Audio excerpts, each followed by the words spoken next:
கோவை அவிநாசி சாலையில் மேம்பால பணிகளுக்காக நிலம் வழங்கிய இட உரிமையாளர்கள் இன்று கோவை மாவட்ட ஆட்சியரிடம் நில இழப்பீடு தொகையை உயர்த்தி தரக்கோரி மனு அளித்தனர்.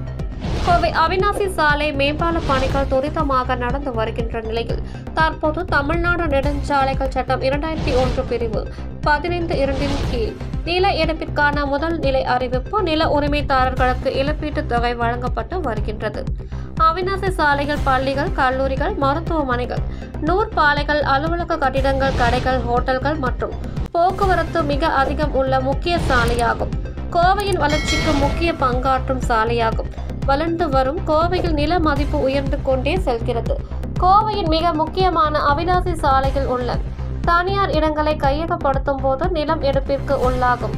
அனைவரும் பொருளாதார நிலையிலும் அடிப்படை கட்டமைப்புகளை மாற்றி அமைப்பதனாலும் மன உளைச்சலால் மிகவும் பாதிக்கப்பட்டுள்ளனர்.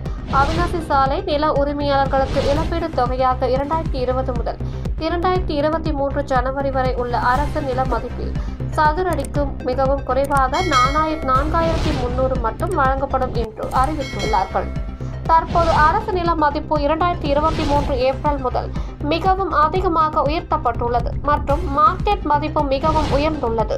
இதன்படி அரசு நில மதிப்பில் சதுரடிக்கு 13,000 ரூபாயாக உயர்த்தி தருமாறு நில உரிமையாளர்களாகிய அனைவரும் விரும்பி கேட்டுக்கொள்கிறோம் எனவும் எங்கள் கோரிக்கை அரசுக்கு தெரிவித்து நில இழப்பீடு தொகையை தற்போது அரசு நிர்ணயம் செய்துள்ள விலையில் உயர்த்தி தருமாறு வேண்டி கேட்டுக்கொள்கிறோம் என்று இன்று கோவை மாவட்ட ஆட்சியர் அலுவலகத்தில் ஆட்சியரை சந்தித்து மனு அளித்தனர். இந்த நிகழ்வில் அவிநாசி சாலை இட உரிமையாளர்கள் சங்க தலைவர் கார்த்திகேயன், செயலாளர் சண்முகம், பொருளாளர் முருகானந்தம் உள்ளிட்ட பலர் கலந்து கொண்டனர் என்பது குறிப்பிடத்தக்கது.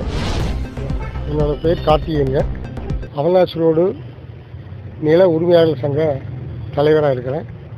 திரு சண்முகம் அவர்கள் செக்ரட்டரியாக இருக்கார்.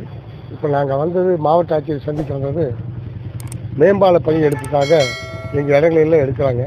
அந்த இடங்க எடுக்கும்போது எங்களுடைய வாழ்வாதாரம் ரொம்ப பாதிக்குது. நாங்கள் அவங்க எடுத்தே தீர்வுன்னு ஒரு முடிவுக்கு வந்துட்டாங்க. நாங்கள் எவ்வளவோ கோர்ட்டுக்கெல்லாம் போனோம், கோர்ட்லேருந்து டிஸ்மிஸ் ஆகிடுச்சு.